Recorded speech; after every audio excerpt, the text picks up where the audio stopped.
On occasions such as this, a third person becomes a little superfluous. Satyajeet and Marlon Brando hardly need a formal introduction to television, radio, or any other kind of audience anywhere in the world, which is why we are so proud, happy, and honored to have you in the studios of All India Radio today, and to have you together, which is, I think, rather a unique feature. Now, before I hand over the floor to you completely, I have a little request to make. I think it can be said that you both belong to the same generation in films, and I think you share certain qualities which I would describe as artistic devotion and intellectual integrity in your work. I also find that you are very well acquainted with each other's films. I think it would be fascinating if sometime in the course of this discussion you told us a little about what you think of each other's films. Mr. Rai. Well, first of all, Miss Brando, it's been a great... Why don't you call me Marlon? All right, Marlon. All right, Marlon. Well, Marlon, it's been a great pleasure and a great sort of surprise also to find you here in Delhi. What has brought you here, may I ask? Well, I wasn't prepared to make a speech. Well, as briefly as... Yes. Well, briefly, it's I'm here as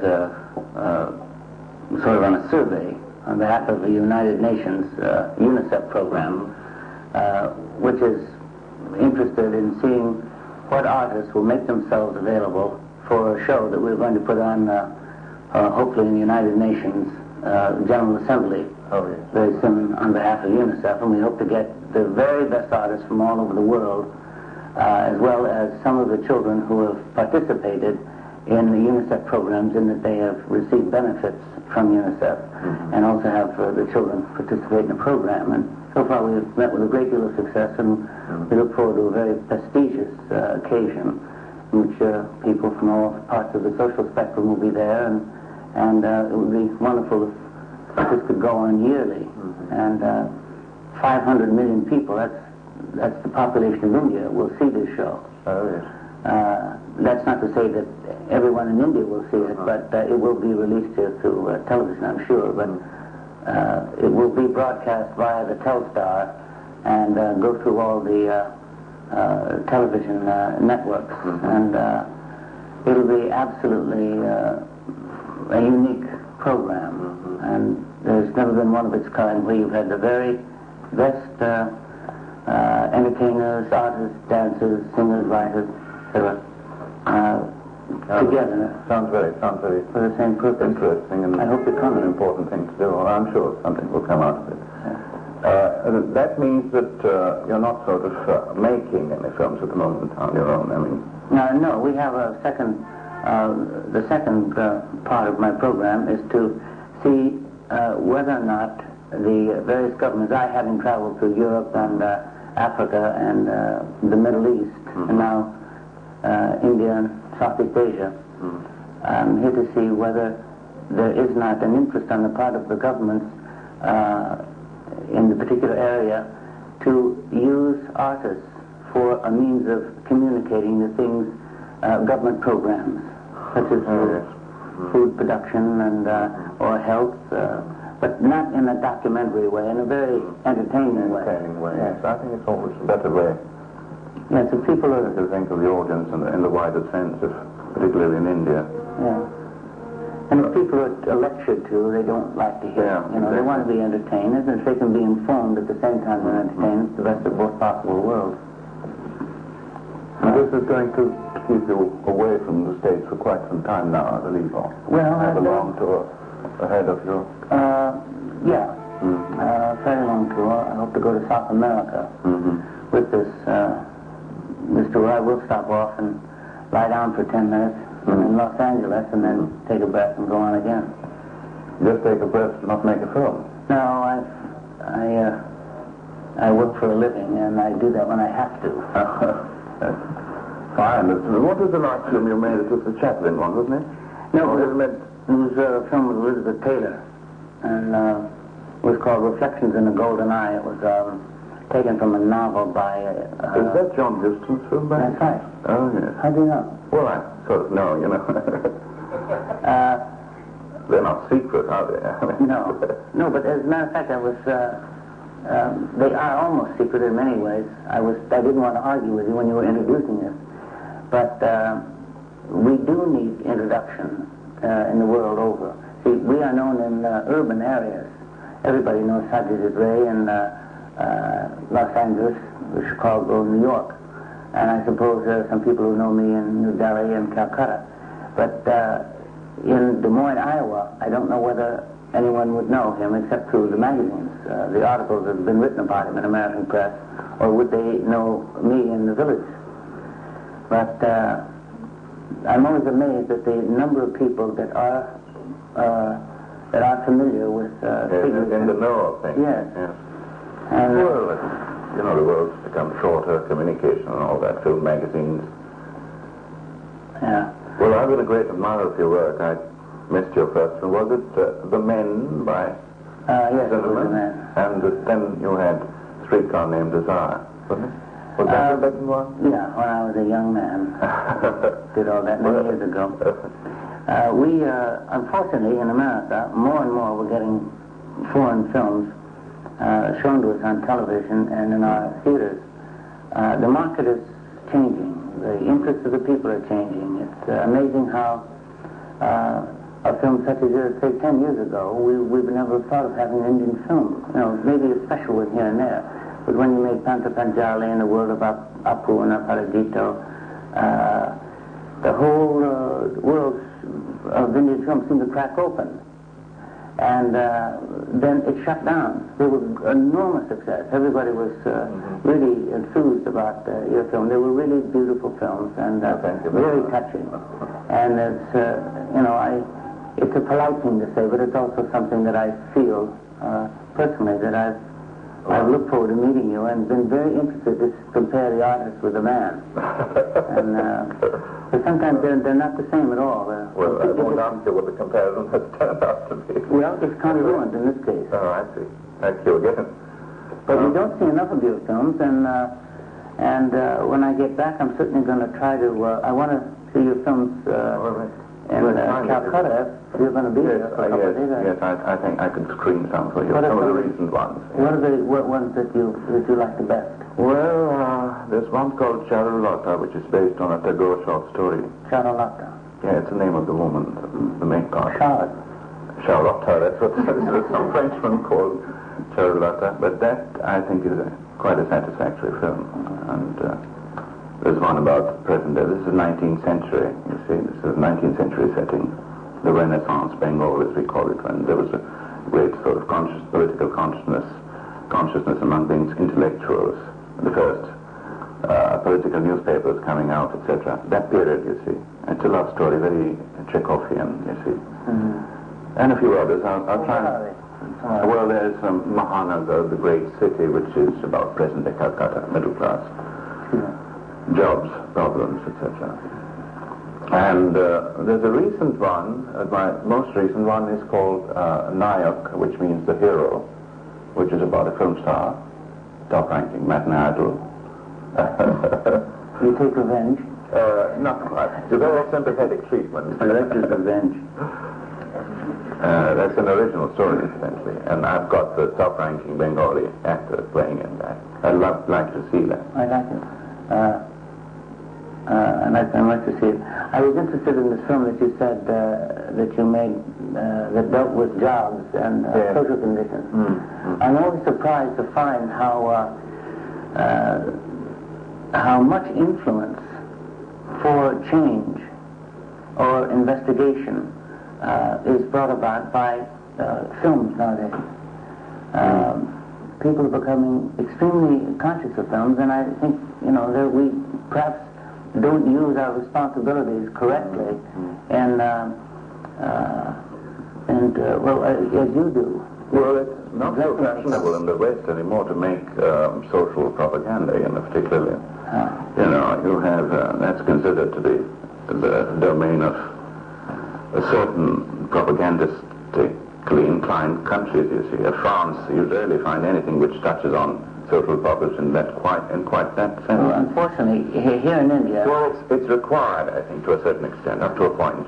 But I don't think Indians generally realize what an enormous privilege it is, because in India and in Britain and in America, You can make a film about anything you please. Yeah, you can do, providing it doesn't come to create a great deal of friction in terms of sex. You see, we have sex restrictions in our country, which are different than they are here.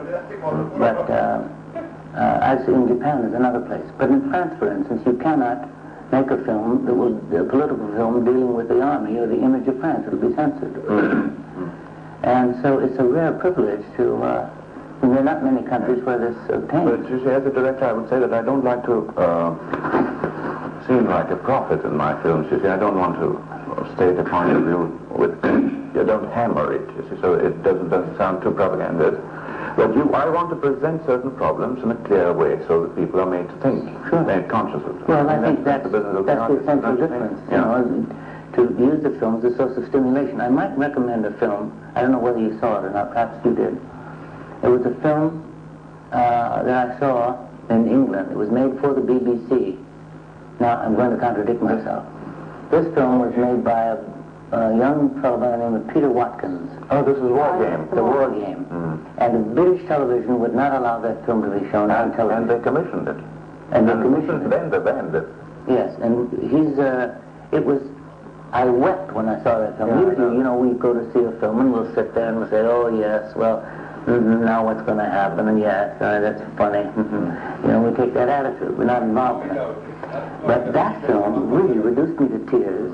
And it was at some point I had to put my hand over my eyes. I couldn't look at it. So where did you see it? I saw it in England. And in a theater? No, I saw it in a private showing. Oh, I see. Yeah. But they've exhibited the film now publicly. I know. But the German television, they tried to get it released to American television. Of course, they haven't been successful. But the German television company has talked to Peter about making a film of that kind for German television, which might break the precedent. And I'm very excited about that prospect. He's going to make a film about American Indians, and he's asked me to be. Is that what he's working on now? Yeah. Oh, I see.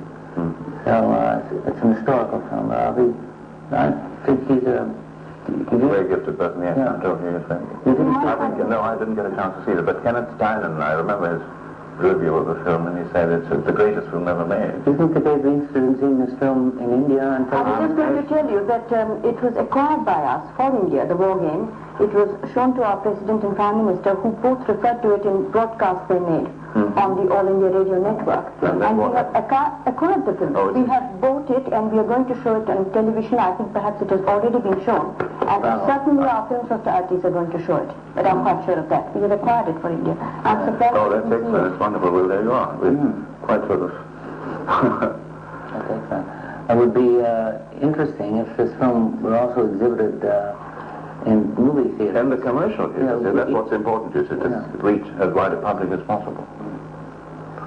Well, one thing I think I and all of us would very much like to know is how was it to work with Chaplin?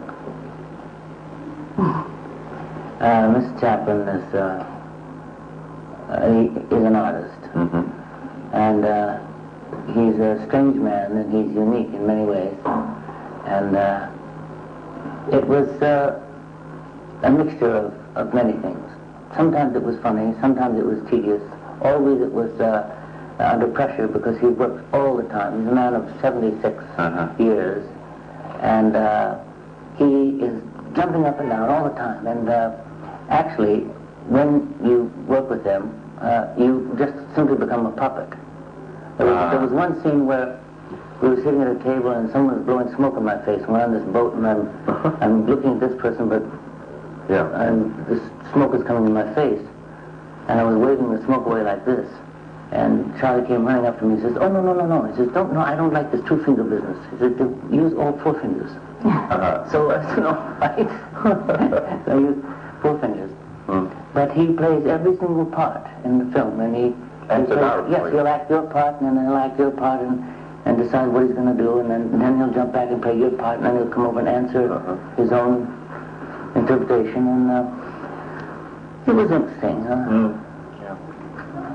I don't know how well the film will do, but it hasn't. Has it played in the States? No, it isn't.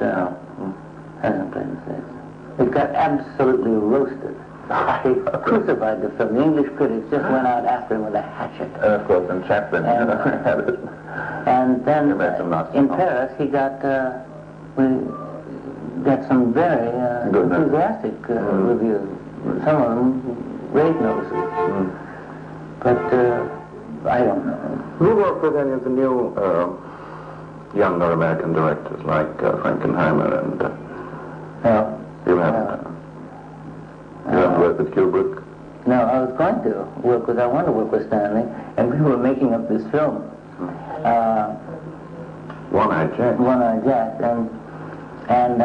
but we were already $300 already paying the actors, and we hadn't shot a foot of film, because we were still writing it.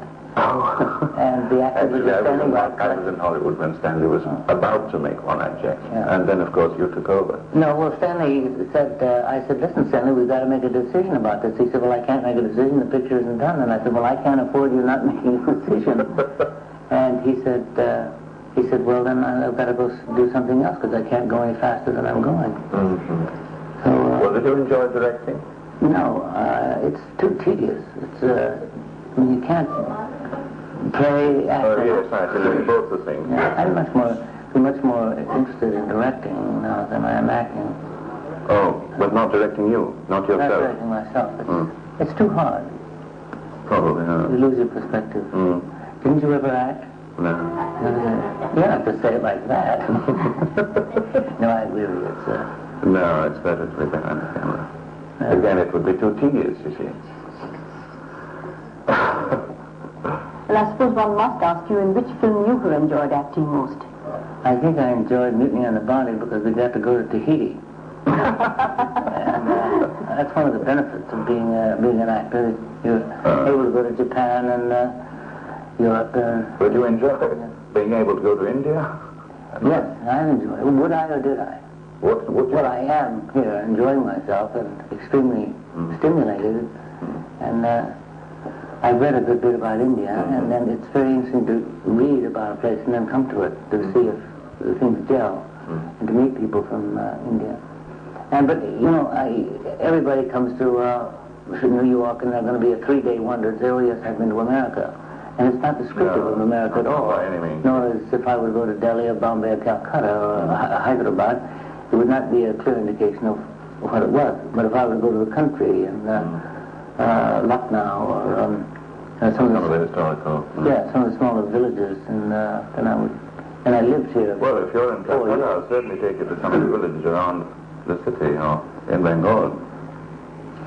You know, I wanted to ask you what you feel about the potential use of film in disseminating ideas. Oh, I think it's the most powerful medium there is. Yes, that's why it's so dangerous. Because it's not propagate the right ideas, I think. It is, but although it is dangerous, it's something that must never be censored. I mean, wherever you have the presence of a censor, you have the presence.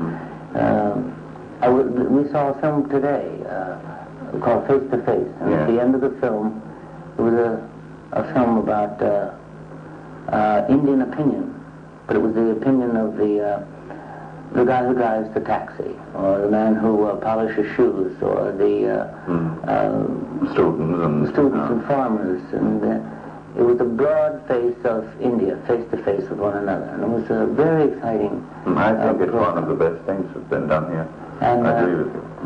At the end, the last comment that was made was that the freedom of expression was the most precious gift there was. That the Indian government offered its people, and I don't know whether that's, you know, you wonder sometimes whether the freedom of expression is equal to freedom to eat, or to have enough to eat, but I think it's even more important than that. Do you think any perceptible change has come over the American films over the last, let's say, 20 years? Because everything is changing everywhere. The whole, I think, face of the cinema itself is changing. Style is changing. Well, everything's changing. Everything's changing. I was. Do you regret the fact that? Do you have any such feeling that the films in the 40s were much better than they're now? You know, some people say that. No. The good old days are gone, that sort of thing. Well, I think that change is it's inevitable, and there's no sense in Regretting or longing, having some kind of nostalgic feeling. It's gone, and we're getting older. Something else will take its place. Yes, and things, we might as well adjust to it. And I would like to see films, perhaps more. Now, you see, we have what they call the underground film movement in America. Yes, Andy Warhol and the rest of them. What do you think of that? Well, I think it's about time. But you see, America was asleep for years and years and years. We were asleep, and they said, oh, nothing can happen here, everything is fine, probably. And we're all well-fed and happy, and then suddenly we had an explosion, the Negro Revolution. And America was just absolutely taken back, because all we do is read in the paper about the revolution in Nicaragua or the riots in Delhi or something here, and then suddenly in our own country we're having race riots. We can't imagine the impact of that on the American people. And the participation of students was a very important thing, because students, for instance, changed the governments in many parts of the world, namely in Turkey, for instance. They absolutely took over and changed a bad government, replaced it with a better government. And the students in America, not too long ago, were listless and primarily indifferent. But now they're vital about the Vietnam War. They take a position about race prejudice and policies of the government and this and that and everything. And they're into everything. And it's becoming a much more vigorous. Yeah, but at the same time you have this phenomenon of Allen Ginsberg and his group, and the strange interest in the East, and even marijuana and drugs and LSD. Yeah. Because it's still in a sense a pioneering nation, because we are, in a sense, the spearhead of the onslaught of the technological age. And all the miseries of the first miseries of the technological age will fall to us. As other nations come up, it'll fall to them. I'm sure there are community frictions that perhaps don't exist here at this moment, but they could explode, just as it happened in America. And we have, many problems to face.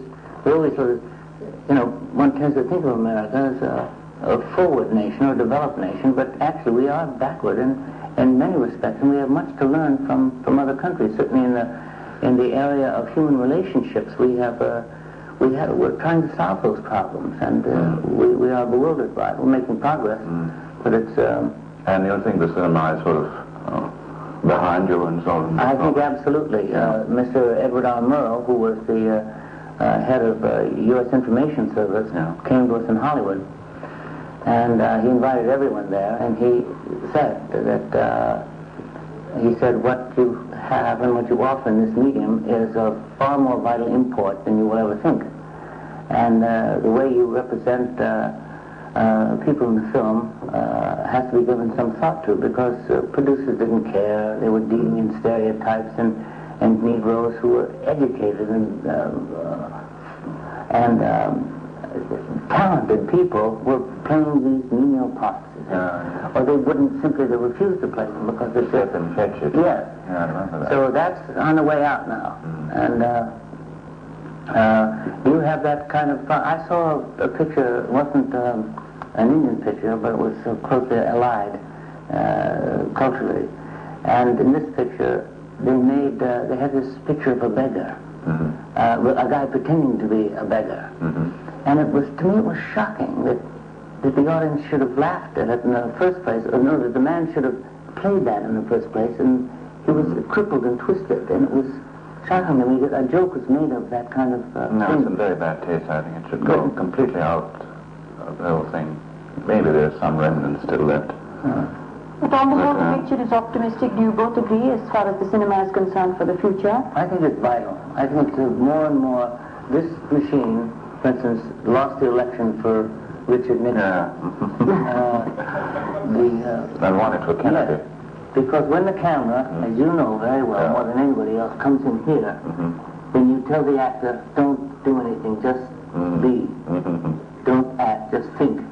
Because the camera will see what you're thinking about. Absolutely. And that's what happened in America.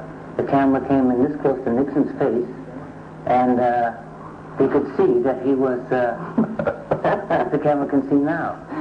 They can see exactly what goes on in my mind.